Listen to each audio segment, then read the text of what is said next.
$1087, $1196 ir $1169 tiek pasiėmėmis pajamomis gavau pastaruosius 3 mėnesius pamėnesiui dividendais ir distribucijomis iš turimų investicijų ir pagal labai klaidingą prognozę 2025 metais gausiu $15,668 dividendais. O klaidingai yra, nes aš gaunamus dividendus reinvestuoju, perkant daugiau pasyvias pajamas mokančių investicijų ir dar papildomai investuoju iš savo kišenės, tai reiškia ir daugiau gausiu pasyvių pajamų. Tai šiame video pasidalinsiu savo investicijų ir gautų pasyvių pajamų apžvalgą už 2024 metus, pristatysiu prognozę 2025 metams ir taip pat visiems norintiems pradėti formuoti asmeninius pasyvių pajamų portfelius, investicinius portfelius ir gauti dividendus, pristatysiu labai paprastą ir aiškią metodiką ir strategiją, kurią vadovaujuosi aš. Tai jinai yra tiek paprasta, kad bus aišku net tik pradedančiajam ar pradedančiai investuotojams. Ir ką dar padarysiu, tai pateiksiu kiekviename ūkio sektoriuje veikiančių geriausiai vertinamų ir daugiausiai pasyvių pajamų mokančių kompanijų pavyzdžių. Tai sužinosite ir suprasite visko, ko reikia norint gauti pasyvių pajamų iš investicijų, jeigu žiūrėsite video iki galo bei spustelsite like mygtuką. Nes jeigu nespustelsite ir nepersiusite šio video 10 žmonių, jūs 3 metus lydės nesėkmės. Jokauju, atsiminiau už praeito dešimtmečio spaminius SMS-us. Klausimus rašykite komentaruose ir pradedam 2024 metų trumpą apžvalgą.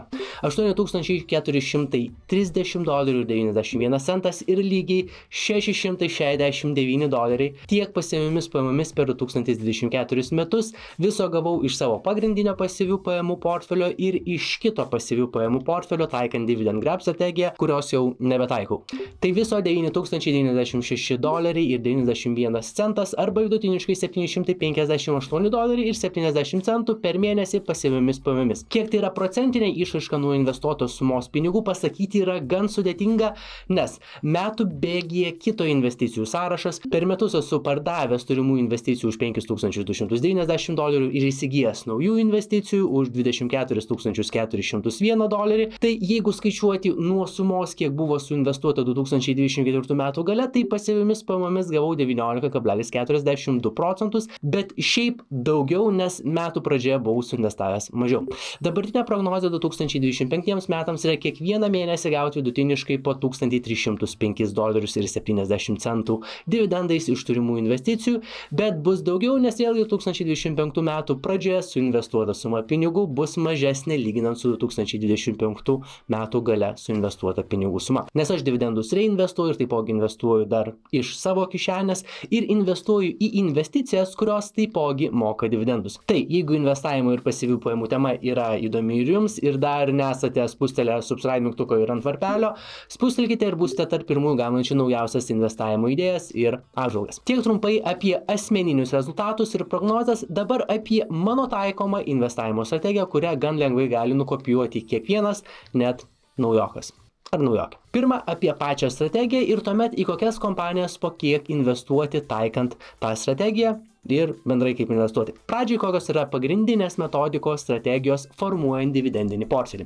Pirmoji, ieškoti vertingų kompanijų, kurios reinvestuoja nemažą dalį uždirbamo pelno į įmonę tam, kad toliau augtų ir didintų mokamus dividendus. Ir tai kompanijos, kurios ilgą laiką stabiliai moka dividendus ir nuosekliai didina išmokamų dividendų procentą. Čia labai suprastintai ir pagrindinėsnė. Pavyzdžiui, sakykime, kompanija 40 metų nuosekliai moka dividendus ir, sakykime, pastarąjį 5 ar 10 vidutiniškai didina išmokamus dividendus po 6% ir, sakykime, šiai dienai vertinant pagal dabartinę kompanijos akcijų kainą, išmokami dividendai yra 6% dydžio. Tai didėjant išmokamų dividendų procentų, jeigu taip pat toliau nuosekliai ir didėja tas procentas, kaip iki šiol didėja, mes gauname vis didesnį procentą nuo investuotos pinigų sumos dividendais, tai vadinasi yield on cost, nuo investuotos pinigų sumos.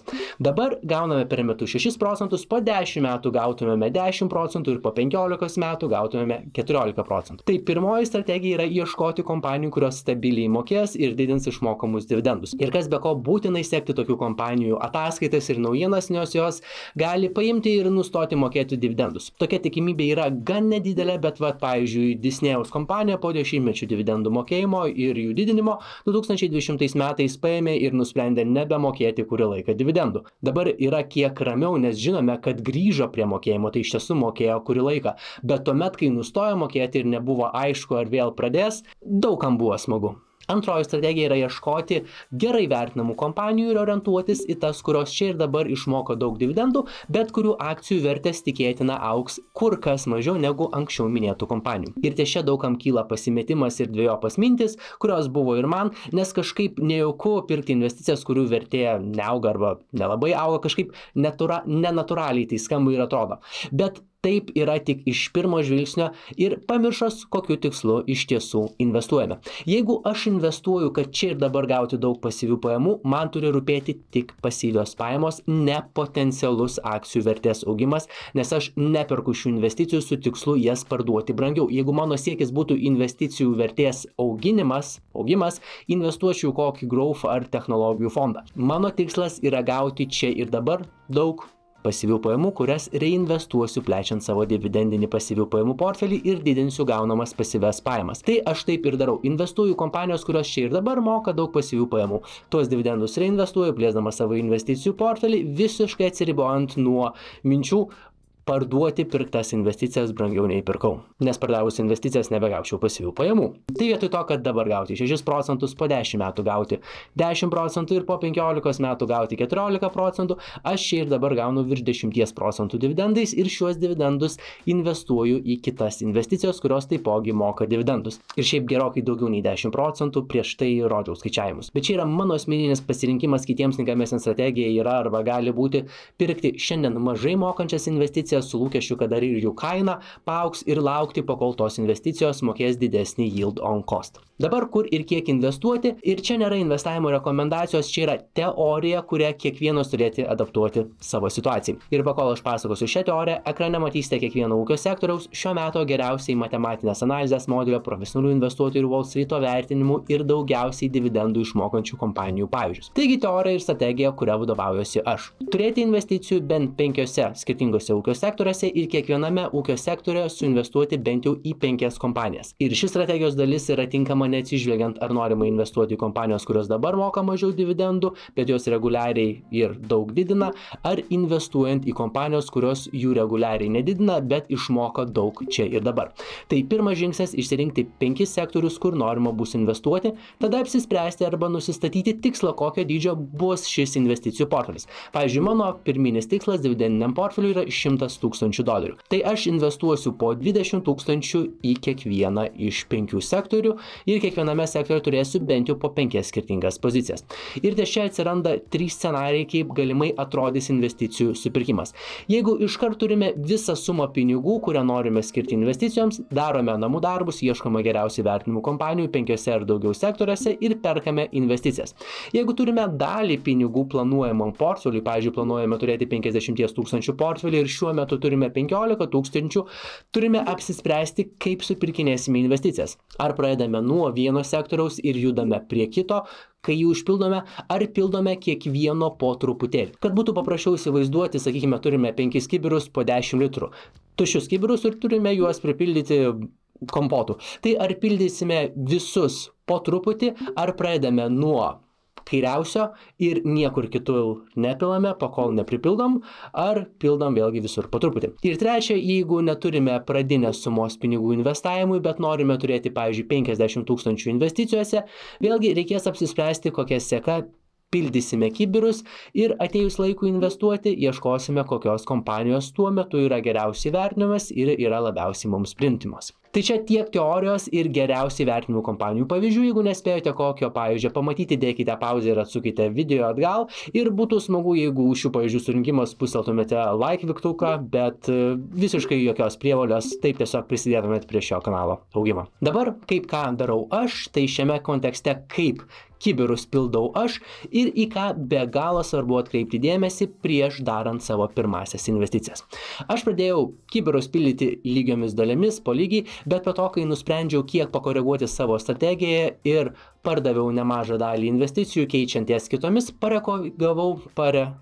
pakoregavau ir patį pilstymą. Kodėl aš tai padariau? Tai visi sektoriai moka skirtingo dydžio dividendus, vieni moka daugiau, kiti moka mažiau. Pavyzdžiui, mažiausiai moka technologijų sektorius. Tai aš pradėjau kibirų pildymą nuo tų sektorių, kurie moka daugiausiai dividendų, nes tai man padės greičiau pasiekti savo tikslą 100 000 dividendinėme portfelė. Dabar, kad nepadarytumėte tokios pat klaidos mokant per daug mokesčių už investicijų įsigymą, kaip padariau aš. Yra labai svarbu, per kokį brokerį jūs investuosite, nes skirtingi brokeriai taiko skirtingus mokesčius. Aš kai tik pradėjau investuoti, už sandorius mokėjau virš 10 eurų investuodamas per savo banką. Kas yra gan daug, bet yra, kur kainos yra dar didesnės ir žmonės per ten irgi investuoja dėl atitinkamų priežasčių. Tačiau yra online brokerių, kurie taiko daug mažesnius vertybinių popierių įsigijimo mokesčius ir yra brokerių, kurie netaiko mokesčių investuotojams, nes uždirba kitais būdais. Per kur investuosite, didelio skirtumo nėra, jeigu tai yra Europoje licencijuotas brokeris, perkamos investicijos visada priklausys investuotojui. Tai atsakant į dažnai užduodamą klausimą, o jeigu bankrutuos, investicijų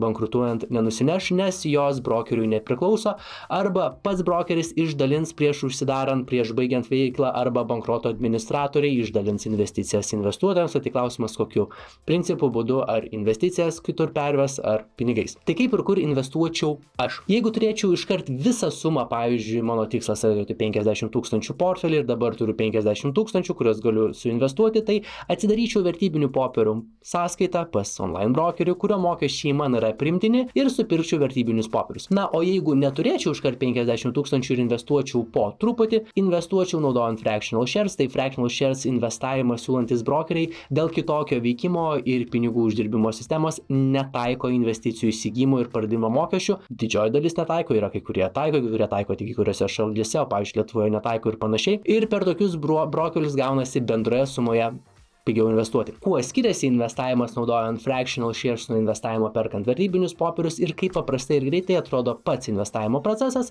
esu rodęs ankstesniame video nuorodoje įdėsiu čia kortelę. Tai minimum 5 sektoriai ir 5 kompanijos kiekviename sektorė, pasirenkame tinkamą brokerį ir nepamirštame rūpinti savo investicijomis taip, kaip rūpinamės savo sveikata arba netgi labiau. Bet su to tikėtina problemų neturėsite, nes ir šiaip žmonės labiau klauso, ką daryti ir labiau rūpinasi savo pinigais nei sveikata. Mano naudojamus brokerius pirkti vertybiniams popieriams ir investuoti naudojant fractional shares rasite video aprašyme. Spustelkite like, subscribe ir ant varpelio, jeigu patiko šis video. Taip pat rekomenduoju pažiūrėti šį video. Sėkmingo investavimo ir pasimatome kaip visad pirmadieniais, ketvirtadieniais ir kartais sekmadieniais.